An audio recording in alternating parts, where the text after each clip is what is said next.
humans, how's it going? Susan Ruth here. Thanks for listening to another episode of Hey Human Podcast. This is episode 272, and I sat down with Dr. Melanie Curtis-Andrews over at the Hellmill Studios here in Los Angeles.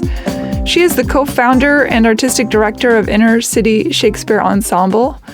She has read, directed, designed, or performed every play by the bard William Shakespeare. She's a multi-award-winning educator, has been recognized by the state of California and by President Obama and by everyone that's ever met her. She's really a phenomenal woman and has been fostering young minds for her entire life. I very much believe in what she's doing, and I'm excited that she is on the planet, and she and the other people that she works with, what they're doing to provide support and education and excitement and possibility to these young minds. If you are interested in donating to Inner City Shakespeare Ensemble, you can go to their website, innercityshakespeareensemble.org, and donate there. It's super easy to do, and it's for a wonderful cause, as you will soon hear on this episode. Okay, in other news, Hey Human Podcast can be found on Instagram and Facebook under Hey Human Podcast. My personal social media is Susan Ruthism and can be found Instagram, Twitter, and Facebook. If you want to go and listen to music, I can be found under iTunes or Spotify. Susan Ruth for iTunes and Susan Ruth-US for Spotify. Bunch of music up there and new music coming soon because I just got done working on some new tunes. You can email me, susan@heyhumanpodcast.com. I answer every email and I enjoy it. So please do send me emails. You can also go to heyhumanpodcast.com and check out the links page. Every episode is carefully curated by me and has information, books, articles, deep dives into every single guest that I have on the show. And Dr. Curtis-Andrews references a lot of stuff and talks about a lot of videos and things. And I tried to put as much on the links page there as humanly possible. So for sure, go check that out. Rate and review Hey Human on iTunes or wherever you get your podcasts. You can sign up for the mailing list under susanruth.com. I know that's a totally different website, but lots of information on there about me as far as stuff other than the podcast. But it is a one-stop to sign up for a mailing list that I send out maybe every quarter. I don't know. I'm not great at sending them out with any kind of major frequency, but the good news is your mailbox won't be inundated by emails from me. So there is that bonus and silver lining. I think that might be all. I'm excited that Ted Lasso has started up again, and I finished Loki. Those are the two TV shows I was really into. And I just finished a great book that my friend narrated, Catherine narrated, and the book is called 7 Lies. It's really good. And Catherine is an amazing Audible reader. I did it on Audible, obviously, because otherwise that would be weird if Catherine just came to my house every day to read to me. Although I would love it because her voice is like butter. It's so nice. Okay, that's about it. Now I'm in ramble zone. When I do these late at night, I get a little twisty in my brain disease. You know what I'm saying? Thank you for listening, everybody. Be well. Please take care of each other. Be kind. And here we go. Dr. Melanie Curtis-Andrews, welcome to Hey Human. Thank you. I'm so excited. This is such a unique podcast. Yeah, unique is a good word for it. Yes, for sure. Thank you for being here, which is really me being here, not you being here, because I came to you in the Hellmill Studios. That's right, in the middle of construction and craziness. So if you hear noise, it's people working. Yeah, well, that's a studio for you. Yeah. Your whole vibe is storied and extraordinary. But I want to start at the beginning of you. You grew up in Compton. I grew up in Compton. What was childhood like for you? Wonderful. Yeah? Not anything like the media. It was like Norman Rockwell dipped in chocolate. My area of Compton was created for GIs, about 400 houses. and part of the GI Bill by the dear, sweet, wonderful Eleanor Roosevelt, because black veterans weren't getting what they were supposed to get. And so she took up their cause and forced state governments, if they were going to get any federal money, to make housing available for veterans. So it was an area that was cows and stuff, and they built new houses. And so it became a community where everybody was a veteran, everybody was married, all us kids were about the same age or in groups. And the community was all about kids, you know. I had 5 aunts and uncles, 5 families that were vets that lived within walking distance of my house. So every Sunday I could go get 5 kinds of cake, which started my weight problem. But it was just family, work, education. Most of the kids I grew up with have college degrees and advanced college degrees, not what the media is saying about us. And lots of love, lots of caring, lots of celebrating kids, you know. Dad was military? Dad was military. Mom was military. Mom was a nurse. Dad was a soldier. And all my, black folks are incredibly patriotic. So almost everybody in the family that was physically able to was in the Army or the Air Force or the Navy. I always find that interesting, considering the history of how America treated blacks. And continues to treat. Yeah, and continues to treat, right? That has not been a problem that has been solved. That, in fact, the patriotism is so strong. And it's like that in a lot of people of color communities, like the Asian community is very patriotic. Latino. Well, it's hard to put it into words that people will understand. That's what words are for. But the only hope that people of color have is in the law and in the Constitution. And I think we universally believe that, like Martin Luther King said, the arc of goodness is long.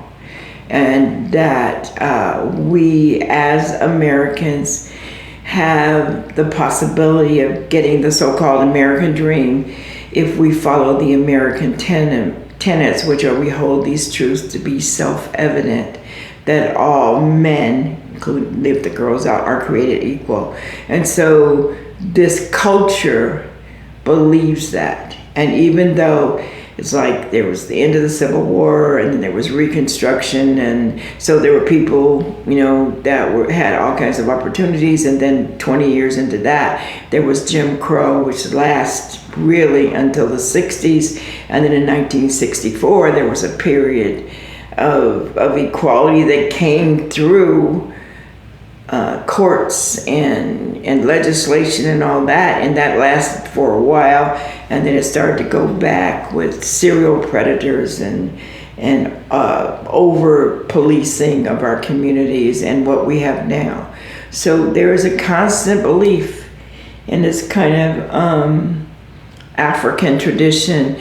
And Yoruba says, no matter how bad your day, the sun will rise tomorrow. And so that constant sense of hopefulness for the next generation is what propels our patriotism. I don't know now, though. I think this may be the first group of kids that are going, I don't think so. Yeah, I think the veil of the great and powerful Oz perhaps has been lifted. I think so. And when you see people in Congress that say things that are so pernicious, or a president, and you realize, they're not ever going to give us the rights that we deserve, not so much as Americans, but as humans. And that's a bigger sense of the battle. Yeah, well, they have to first see everyone as human. Well, and it's not voluntary. You will see us. I think the new kids, the young ones that are growing up, the ones I teach in college, they're not waiting. It's sort of like the students of the 60s. They're making people see them. Yeah. And they don't need you to be your friend. They just are taking you to court. They're suing you. They're fighting for rights. They're changing laws. And if you like it, great. But if you don't, yeah, you're going to be left behind in the dust. That hope you speak of, it seems that it has been a through line in your life as you started working with kids. Did you start doing that from an early age? Well, when I was a little girl, I had sepsis. So it's a horrible infection. And so I couldn't walk, and I was isolated at home for over a year. And the community was so loving to me, in terms of buying me wheelchairs and visiting and sending me books and stuff. But I'm the oldest of 37 cousins. So childcare is like in my DNA, and I run the tutoring program, and I help with the college applications and blah, blah, blah, blah, blah. So, I'm the oldest of 6, the oldest of 37. So being involved with youth was just what I was meant to be. And I was involved with youth activities in church, with the Board of Supervisors. We started a youth collective because we didn't, Compton was a city, but it's totally segregated. The white part of the city didn't deal with us at all. So we had no library, no fire department, no parks, no pools, no medical centers, none of that for well into the 60s probably. And the Board of Supervisors, headed by Kenneth Hahn and his wonderful daughter Janice, is now on the Board of Supervisors, would come through to get votes. And we were this little cute group of girls, women, headed by some other women, and we would get all dressed up and go to the Board of Supervisors meeting during election time. So they needed those black votes, because black folks used to, in those areas before the price got so high, vote in massive amount, like in Compton. And so the Board of Supervisors said, hey, this is several thousand votes. I need to make friends. And so they're like, come vote for me. And then our little bodies would go up and we'd sign up to speak. And we were so cute, they could not let us speak. 10 little girls, and we were cute too. I was like, Mr. Supervisor, I understand you want to have, what are you going to do for our part of the community? Is that just for the other part? So ultimately, through our lobbying, we got a park, we got a lake, we never got a library or a hospital. The boys got a baseball field, we got a fire department in our area. But our parents wanted us to be leaders, so they just put us out there. We're the Martin Luther King kids, so. That's got to be a lot of pressure too.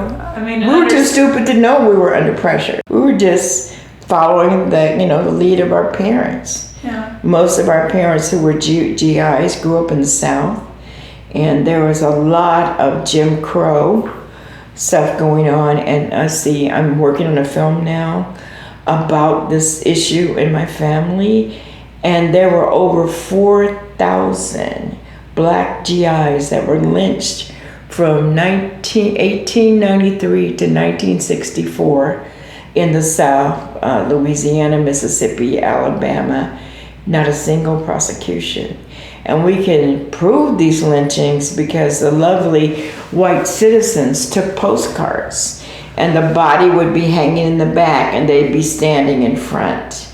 So coming to California gave us a new house and an escape from Jim Crow and a chance to go to college. I had, in my family, 5 of my uncles went to college on the GI Bill and were engineers and worked in the space program. So we got to go to Jet Propulsion Lab and watch the rockets go up and down. That's when they didn't fall down. So that was, part of our life.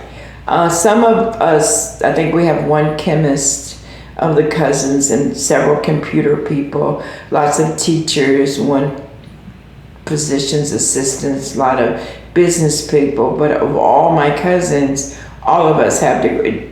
3 people don't. And you have a pile of degrees. I mean, you didn't just stop with one. You piled I them know. My mother called me perpetual student. Theater, you have design, and your literature, is that? Yeah, English lit.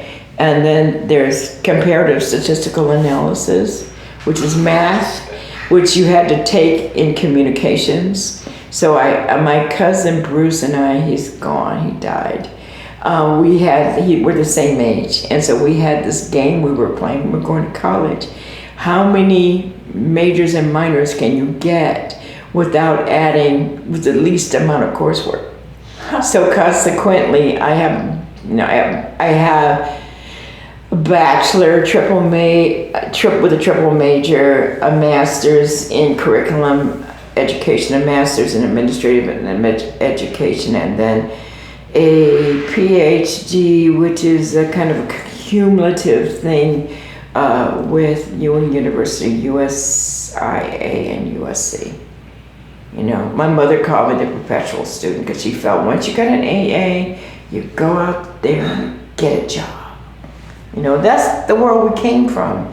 You know, get a job with benefits, get married, have some babies. Sure, it's a different generation, for sure. Yeah. Did you have a sense as a kid, because of the color of your skin, that set you in some sort of apart from the rest of the world, or did you feel that you know, just as much a part of the world? Did you get that sense of the justice was running through? You guys don't understand that black people think being black is cool. Think being black is an honor. Think being black is coming from kings and queens. So we don't see ourselves, at least might, as being less. And we think that you guys have missed a great opportunity. Because my parents were all GIs, were all college educated, and the kids were expected to do well in school. And it was during the time of civil rights. I was the same age as Emmett Till when he was killed. I mean, I was younger than him. I was 8 or 9, but I know about it. I was the same age of the girls that got blown up in the church. I have been involved with demonstrations and stuff, and my grandfather was head of the NAACP in Texas until the Klan ran him out. That's a whole nother story. And so when I was 9, I wanted a Barbie doll, and he gave me a lifetime membership to the NAACP. And so I was through church, black church, center of civil rights, youth leader with my grandmother, my mom, not so much my dad because he was working. We had 6 kids. My grandparents, I was always the sergeant of arms. I was in the middle of it. And they respected children and gave us responsibilities. I don't think we felt stressed about it. We felt special, you know? And people think to be black, oh, how sad. Honey, child, you ought to be happy you black. I mean, come on, it is the coolest thing. Now, it has been turned into something negative, but that doesn't mean that's what it is. Right. And so our job as educators, our job as community leaders to help young people realize that being black is not a punishment, being black is a gift. And that's what I was leading up to, is the idea that now you are, in your own way, responsible for these beautiful young minds that are coming up through your programs, and are getting 30 years of teaching. Yeah, and they're getting messaging from all around them that, first of all, that kids aren't worthy of anything. Secondly, that some differences in melanin in their skin makes them less than or more valuable. All these different messages. How do you get in there and combat that and help to allow That's a big question, but I think, first of all, the crazy irony of this country is the South lost the war, but they won the narrative. Yeah, sure. A lot of those statues that people are pulling down were put up in the 50s and 60s, not in the Civil War. We deal with race, but what I deal with more than anything is excellence. Know your power, know your value, and know that if you have color on your skin, you get no passes, and that if you want to be in a leadership role, you have to be the best thing out there. That's what I do. We have black and brown people doing Shakespeare, and it's not, oh, look at those cute little black kids doing Shakespeare. It's like, wow, that's excellent. And so it's the search for excellence. That's the key. That's what I was raised with. You know, that's what I truly believe. And it's hard.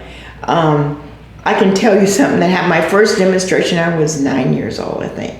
It was the NAACP voter rights demonstration. So fast forward to now.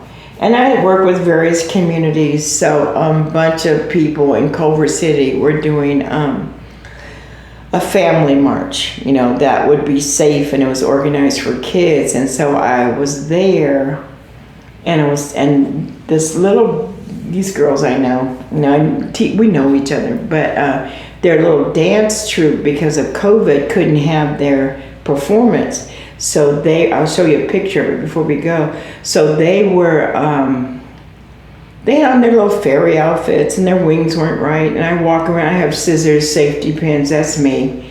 And so she was like this little girl, and pretty little black girl. And I was saying, she says, is this your first demonstration? And she said, yes, it is. I said, how old are you? 9. I said, why are you here?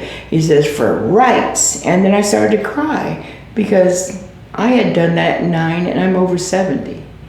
And why is it that these babies still have to do it? But they're willing to do it. They're not afraid. They're clear. So that's our hope. You know, that's our hope. Yeah. It's not fair, but. No, it's not. And did it land in my head? I thought it did. There's a fly in here. I'm pulling a Pence. Yeah, you're having a Mike Pence moment, but her hair is brown, not white. So that was hilarious. Wasn't that funny? That was very funny. Where did you pick up your bug for acting and performing and Shakespeare? Because first of all, for Shakespeare? Well, I read that you have either directed, designed, or acted in every single Shakespearean. Well, no. I got, first of all, if you're black and you're in the church, from the youngest age, you have to get up and do your Easter speech and whatever. So I was used to doing that, a la Oprah. But my Shakespeare thing came when I was about 10. My grandmother, who had taught college right after Reconstruction, well, in his 20s or whatever, for a while before she got married, was not happy with my home teacher. I had a sepsis infection, so I had a home teacher, and I was really not trying. And my grandma's like, "Oh no, girlfriend, you're gonna do better than this." And it was a tendency in the black community to buy these books. It was all the encyclopedias and the great books in a bookcase, and you pay on time. So that was the stuff my grandmother taught me. Like the Britannicas? Yeah, the Britannicas. Okay. Did you have those in your family? My family does have those, yeah. Yeah, we had the Britannicas, and then on the bottom there's like 20 other books, the great books of the world. And so there was a complete works of Shakespeare. And my grandma and my mom would read it to me when I was 10, and we'd go back and forth. And I just fell in love with him. What a great storyteller. Once you could figure out the language, then you're cool. It's not that hard, really. And a perfect example of that is when we had school, I would take over, Inner City Shakespeare would take over an entire 4th grade class in an inner city school, and we'd do a Shakespeare performance with 4th graders. So once you learn the key to the language, it's just such beautiful, beautiful storytelling, and then you can connect it to, it's so universal. Jealousy and hope and love and unrequited love and fighting and all that stuff, that's in everything. And then Shakespeare, as a college professor, is the #2 literary allusion in most of the books you read. And so if kids in the inner city don't learn Shakespeare, and mostly they don't, because the educators in charge feel it's not relevant and these kids don't need to know, but in Santa Monica they know. in Brentwood and Beverly Hills they know. So why is it that our kids don't need to know? And by the time they get to college and they're reading Proust and all the other writers who have plot lines out of Shakespeare, they're at a total disadvantage. You know, so my love of Shakespeare came from my Nana. I love that. Shakespeare is the master of storytelling. And you're right, every conceivable human condition. I don't think people realize how many phrases come from Shakespeare. He created words. He created over 2,000 words and phrases. I was looking at it today. Broken, I could look it up, but anyway. Yeah. So many. You look it up. It's extraordinary. Yeah, I'll put it on the links page so everybody can see. But I mean, there's so many things that he created, and, you know, and then once you figure it out, the funny thing, I'm working with fourth graders in a really tough school, and when I do the productions, I bring in prosing. Every kid has a costume, and it's a big set, and the whole community. Because I know how to do that. I'm a theater professional, so I use my pro stuff, and I used to get support sometimes from Arts Education Division and the people that support us. And so we were doing. What were we doing? Is it a Midsummer's? One of the kids. I love Midsummer's. One of the kids got angry at another kid and said, "A box on your house." Instead of "F you," he said, "A box on your house." I love that. You know, so I knew they got it by then. So I would love to see Shakespeare performed by fourth graders. That would be incredible. Well, I have some films you can see that you can link up. We won a PBS award for a thing called Shakespeare at Full Steam, where we had the kids do a lot of different Shakespeare scenes. And then in self-directed work group, and no educator ever lets kids do anything.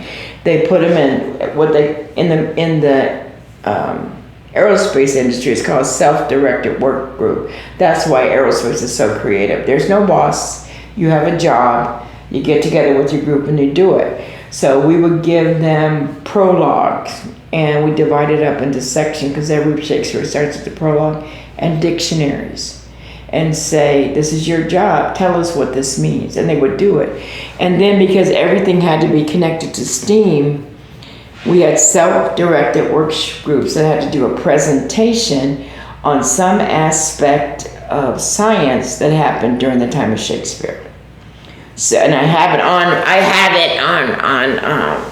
on video. Wonderful. And it won the PBS Video in a Classroom Award 8 years ago or something. But for medicine, they use glycerin, and glycerin was considered, an important medicine. But also the clowns use glycerin in water to make big bubbles.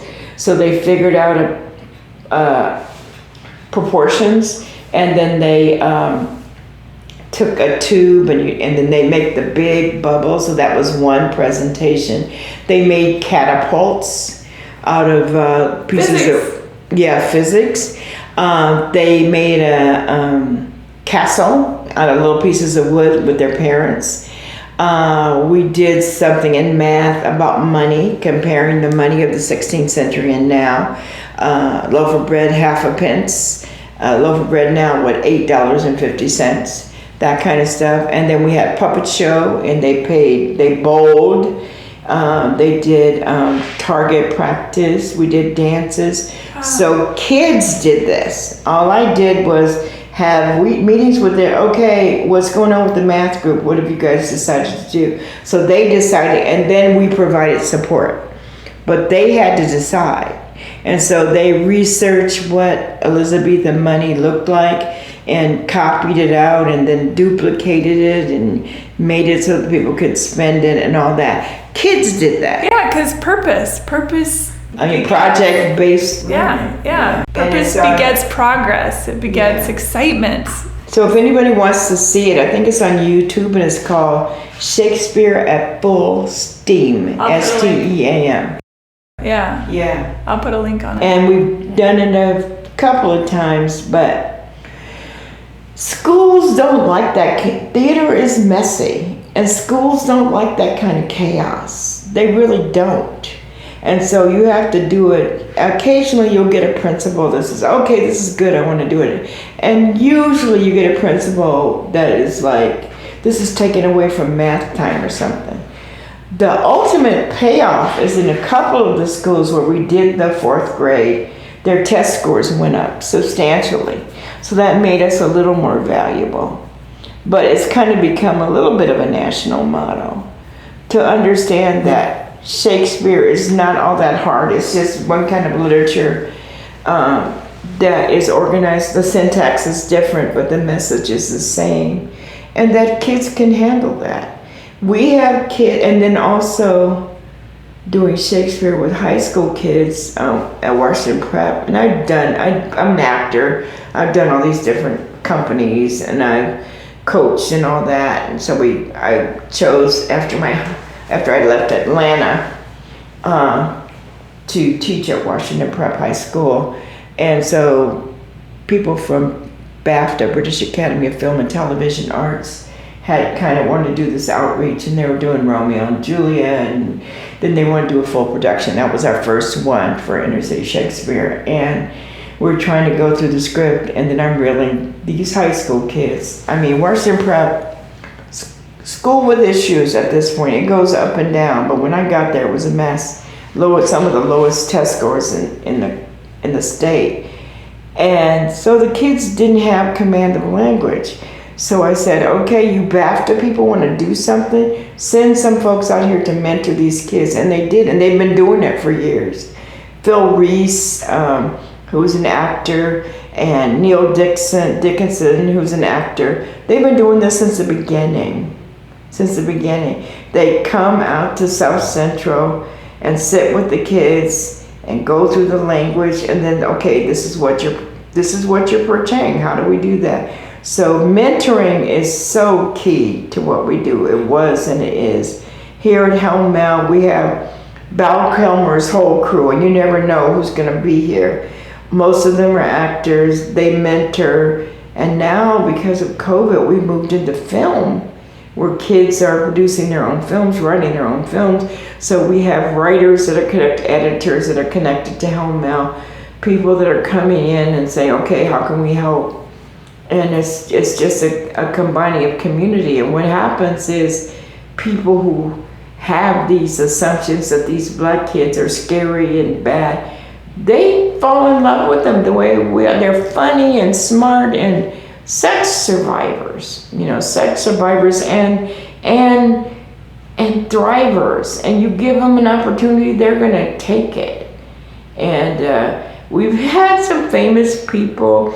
We've dealt with Helen Mirren, and her publicist got mad because she's sitting with our kids and she needs to be doing this. All kinds of actors, some famous, some not, but all trained, all understand Shakespeare and all love the kids. I feel like Denzel Washington and Frances McDormand, and that they would do well. They're Shakespeare lovers. They're doing Macbeth, and that's coming out. Right, if you can get to them. Sure. If you can get to them, I get to who I get to. Sure. And they may, and we're getting attention, and they may, but it's like they don't have to be famous. Yeah. Everyone who's an actor, including Val Kilmer, and he loves it, study Shakespeare, because that's the base, and it's a new language, and you learn different syntax, and you have to use your whole voice and your instrument. So it's a good thing to learn about. Have you seen the Tom Hiddleston Coriolanus? Yeah. Oh, so good. Oh, yeah. Well, I like Coriolanus. I think our recent government has a Coriolanus kind of, I'm going to win even if I have to destroy my homeland. Yeah. And myself. And myself in the process. Yeah. Everybody dies, including me. Yeah. That's it. I think Shakespeare must have been depressed when he wrote Coriolanus, because it's so dark and so bloody and so ugly. He's great at dark. That's what marvels me with Shakespeare, is that this enigma who not only could master comedy and romance and the intricacies of love lost and love pined for, can also kill a whole swath of people without even blinking an eye with such vengeance. Yes. And then it gives, because Shakespeare, as we tend to, at least we have so far, use traditional costumes. And I'm 6 feet tall. I learned to sew. I learned to sew. That's what Black folks did. You crocheted, you sewed, you macrame. And my aunts taught me how to sew. So doing the research, and then I wanted to be involved in theater companies. And we all know Black people don't know Shakespeare outside of Othello. Everybody knows that. So I wouldn't get the part, even though I would be killing it, because I knew what I was doing. So I would do costumes, and then I finally began to direct. But we have just the most glorious costumes that are made by me and some of my young people who want to do costumes, and I mentor them and show them how to draft patterns, and then help them get into college, and they learn their jobs, and then they're working for Disney, and then they'll come back and help us out. When you decided to found Inner City Shakespeare, did you find yourself butting heads against anything, or was it an easy sell? Nothing's easy when you're dealing with. First of all, not the only founder. The other founder is Paul Heller, who died right at Hanukkah, and Katie Haber, who's one of the producers for. Paul Heller produced My Left Foot, David and Lisa, Enter the Dragon, and he just wanted to do something with the kids. And then Katie Haber, who was involved in all Sam Peckinpah's movies, and what is that one that just came back with the flying cars and Bruce Willis? I can't think of it. Just major iconic movies, and they wanted to help with the kids. So we started in Washington Prep and School. BAFTA gave money, and then we created Romeo and Juliet. We made it happen. Then it got to be too much attention, and so there were some administrators didn't think Shakespeare was appropriate, so I had to do it after school. And then BAFTA, it was a constant battle. And when the schools decided that they didn't want it anymore, then I left Washington Prep and went to work for the district office in arts education. That's where I got it back in, and we did it in the community. They wouldn't allow us to use auditorium, so we did our performances in the parks because we had a park director that loved it. And then when he left, we couldn't use the parks anymore.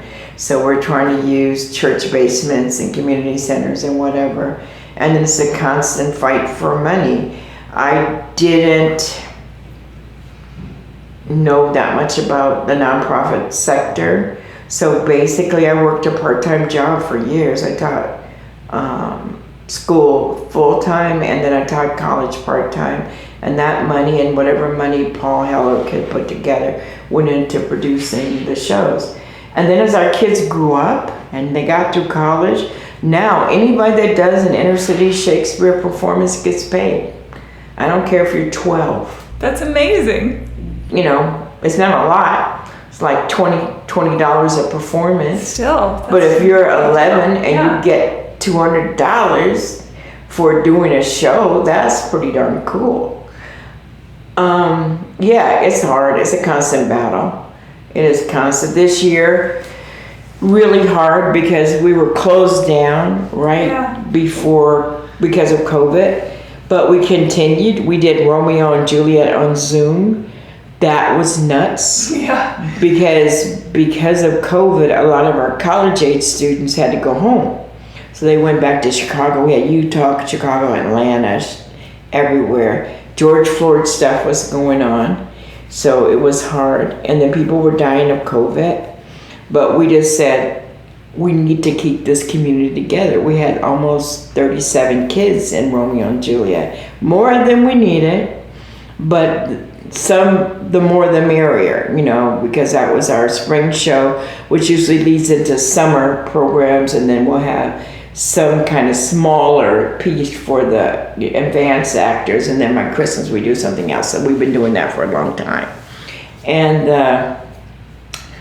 It was funny doing Romeo and Juliet on Zoom, and we were featured on NBC too. If you haven't seen that, I saw the clip for. I'm going to put a ton of links for people right. to see. Yeah. And okay, for example, Romeo.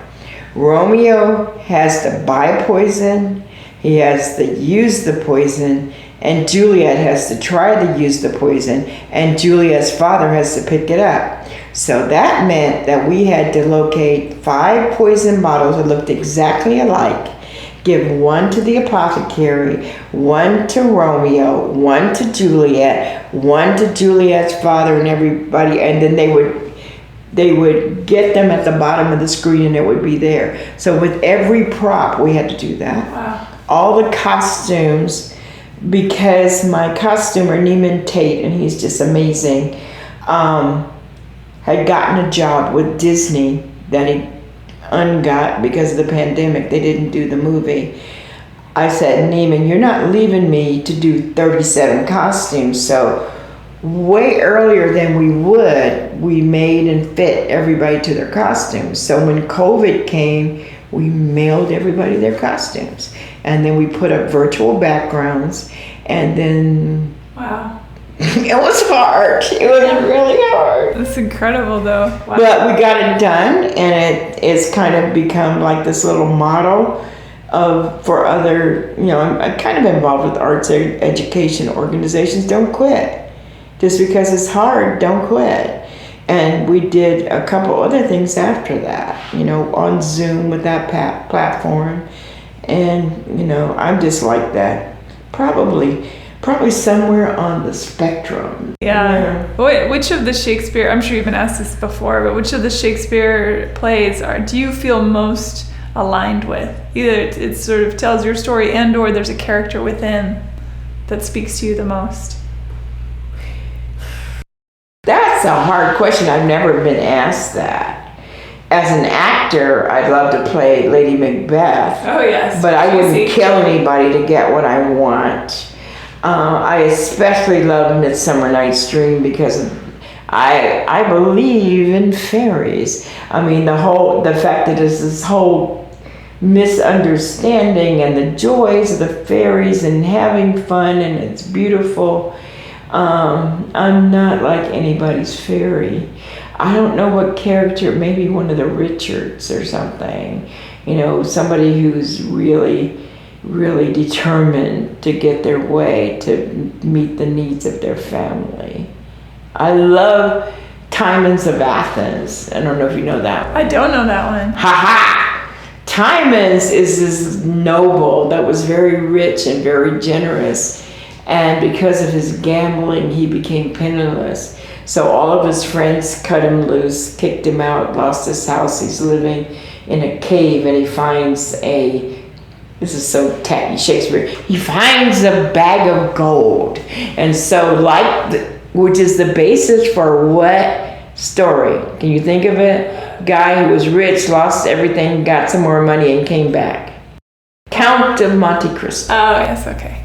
So I love that story. I want to produce it like it's a P. Diddy kind of character, and he loses all his money, and all his friends live, and then he gets a lottery ticket, and he gets rich again, and then he gets revenge on all the friends. that's a great screenplay. That's what Timons did. Yeah, okay. Yeah. I love it. How did you get to know Val Kilmer and Hellmel and all these guys in Brad? Okay, Brad Kopanek, who is just a special flavor, and I have been knocking around arts education forever. He does Shakespeare, I do Shakespeare. Our kids compete, and we did with the wonderful Mel Stewart, who created Willy Wonka, has won 10 Peabodys, Emmys, Grammy, all that. Mel was working with BAFTA. He came to a rehearsal. He said, there's a story here. So he created a documentary called Shakespeare and Watts. We're not exactly Watts, but Mel did Watts stacks, and he had this great aerial shot of the Watts Towers anyway. So we got into a lot of film festivals. Same time, Brad was doing Shakespeare High in film festivals. So we kept running into each other at film festivals. And then as a teacher, I knew his wife, the lovely Carol Copanet. So we had that connection. And then Brad would reach out to us. He was kind of incensed that this whole theater education thing, whenever we go to competitions, we'd be the only people of color there. And this is, 2015. So he kept reaching out to us. He'd come to all our shows. He encouraged some people to donate. And then he was working with Val Kilmer and touring and Mark Twain and all that. And Val said who loves Shakespeare, that he wanted to create a Shakespeare company for kids. And Brad said, you don't have to do that. There's already one here. And that's how we got here. Got it. And Val looked at some of our films, met with the kids. I have pictures of that too. And just fell in love and says, at that point, we had no home. We were a pop-up company. We might be performing in a park. We might be performing in a community center for some organization or anything. So he said, come here, let this be your home. That's how it happened, which is a blessing. That's lovely. Yeah. And Val is incredibly generous, just generous. He's been through a tough time with the throat cancer, but he continues, who has throat cancer and puts out 5 movies in a year? Who does that? Only Val Kilmer. His documentary, Val, which will go to Cannes, and has us in it. We're the end of it because we are his full circle moment. So it was just being there at the right time. That's how we got here. Yeah, blessings abound. Yeah. What's the future hold for you and the company? Well, currently we are doing 10-minute plays. We're going to do 10-minute plays, but COVID, so now we're doing 10-minute films. A lot harder. But our kids work with professional writers from BAFTA and all over the industry. And they write their scripts, and then together we produce them. So we have 2 left with that. This summer we're running something called Shakespeare in the Street, which is going to be a national outreach to kids everywhere. And what we want to do, being COVID safe, is pick a monologue that is of interest to you, any monologue you want, and shoot it somewhere in the street. We have pictures of that too. And it's in the LA Times article. So we shot things down alleys, etc. So probably starting June 15th, we will send out a call, and then we set up a YouTube channel for people to download their things. And then if we get, then we'll have a panel of judges, including Robin Lithgow, John's sister, and all these other Shakespeare extras will decide what are the 20 best. And then we'll show them all over the country, because we know how to do that now. And we'll pick a winner and give them a prize. And then we're getting ready to do a Midsummer Night's Dream. Which I'm looking forward to, and I'm not. You know how many people are in A Midsummer Night's Dream? Yeah. It's a lot. It's a lot, yeah. The lovers, the mechanicals, and all those fairies. Yeah. So that's what we're doing right now. And for the first time, we have a grant writer. Oh. We got 1 grant from the state of California. We've applied for 9 more. I've donated money. My sister died, and in her probate I got some money, so I donated it to Inner City Shakespeare. Big chunk of money too for a poor person like me. Our president, Amit Bala, is doing fundraising. He's a screenwriter for Apple, I think, and he has a new show coming out, so he's hiring our kids. Great. And doing fundraising. So we've had to grow up and get formal now. Yeah. People listening, donate somehow. Inner City Shakespeare Ensemble.org and push donor. Yeah. And the best thing though, my favorite statistic, we've had about 1,000 kids in the body of it, the training and the performance over the last 10 years. Everyone has graduated from high school, everyone. And about 85% go to college. Some of them we got when they were 10 and 12, so they're still matriculating. But we have lots of college graduates, and that wouldn't have happened without us. And we're in school districts where the graduation rate is maybe 60%. And the number of people that go to college is in the 20s. So it's clear it's making a humongous difference. I hope so. And you've been awarded. From President Obama and also the state of California. Well, I was the Office of the President, which is really like an ancillary organization, like the Smithsonian. I was nominated. I work with the UN Youth for Human Rights for the Presidential Medal for arts and volunteerism. It was supposed to be done during the Obama administration, but it didn't happen. So it was done during that last administration. But certain people who should have done a ceremony in the Rose Garden and all that stuff didn't choose to. So it was presented in the Senate. He did send me a letter, though. Yeah, sadly we don't have a Rose Garden anymore. Isn't that horrible? Yeah, sure is. Who hates roses and just turn it into lawn? Or does he want I think a putting green. Putting green. Yeah.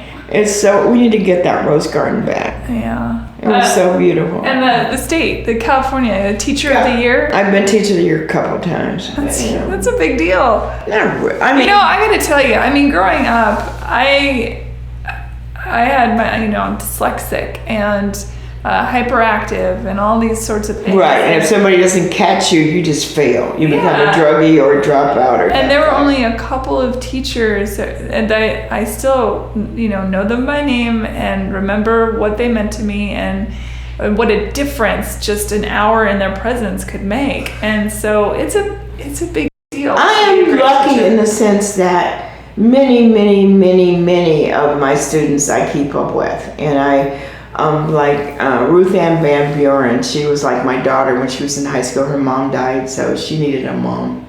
And I don't have a daughter, so it worked out. She runs a theater company in Northern California, and we trade costumes, and I helped her get a grant. And we just maintain that relationship. And they invite me to their weddings and their graduations, and we have one baby. I think Adonis has a baby. Nobody else has any babies. We're not visiting anybody in jail, but they're my tribe. They're my tribe. I celebrate holidays with them. They're my family. Yeah, it's lovely. Yeah. And it's the spirit of my grandmother who didn't let an unhappy little girl who was in pain and had deformed limbs that I still have just give up. She wouldn't allow me to become a handicapped person. She said, it is clear that you're going to have these deformities. Now you can let that rule your life, or you can be somebody that that. And so she's every day for a year, for hours, just mentoring me. My grandfather would get jealous. Joanna, school is over. It's time to go home. And so I knew the value of teaching. And because I'm the oldest of a whole bunch of kids, I taught so many family members to read. And so it was only natural that I would go I used to play school. Am I a nerd or what? I would play school in my garage, and I have blackboards and stuff. Irritating to teachers sometimes because I came to school reading. I was reading. I had my little Shakespeare book and stuff, and the teacher said that it was inappropriate for a child to be reading that. But I had that. My grandma taught me to read. My mom we would read all the time. We didn't have TV because we were poor. I think we didn't get TV till I was like 10. So there was no TV. And we would read. We'd read to each other, da-da-da. And also the black church. It's all about each one teach one. Those were the first schools. And so we had Sunday school, and we had Baptist youth, and we would have projects, which would be I don't know, we would do sewing and stuff, but we would also run the nursery school. So, I mean, it was just in my blood. And I want the kids to see possibilities. I think a Shakespeare podcast would be fun. Yeah, we started and we're going to start again. And you're going to mentor us so we can do the podcast when we're doing Shakespeare in the Streets. It would be my honor. I would love to do that. We're working with Robin Lithgow, who has a new book out, and I'm hoping with her guidance we can do something like that. It'd be hilarious to have a podcast where you interview Shakespearean characters that stay in. See, that's why you're going to help. I would sue. That'd be amazing. I would love that. I don't know who would listen to it, but there's plenty of Shakespeare lovers out there. There are, and there are people that are saying that Shakespeare is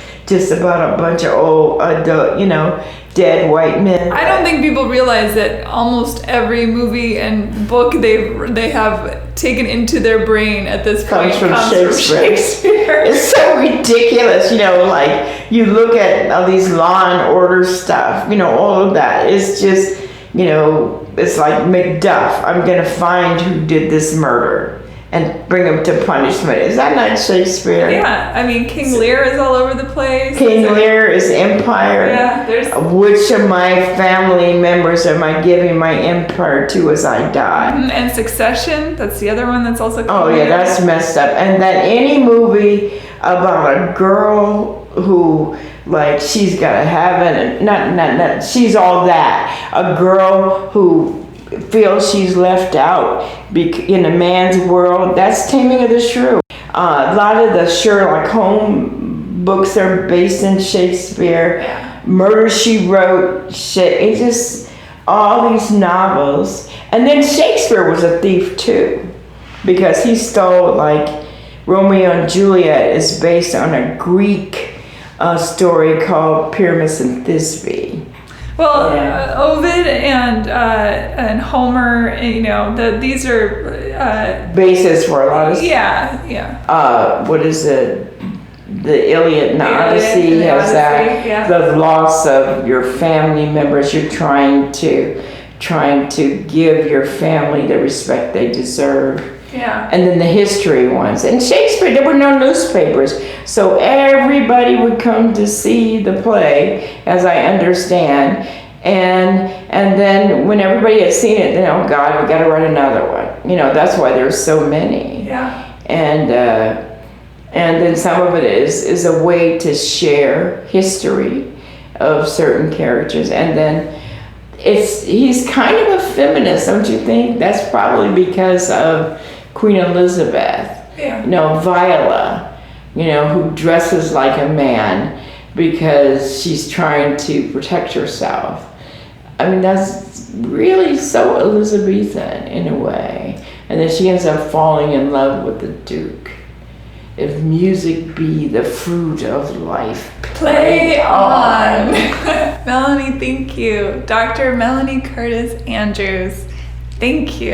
Thank you. I'm honored. I hope somebody listens to this and wants to donate. So if you're listening and Shakespeare you love, or kids you love, or you understand the importance of this type of education excelling children beyond anyone's expectations, right, including their own, then definitely please donate to Inner City Shakespeare Ensemble .org. Yeah. Thank you for listening, everybody. Thank you, Melanie. Thank you. Bye. We're just humans. Rate and review Hey Human on iTunes or wherever you get your podcasts. Thanks. Bye.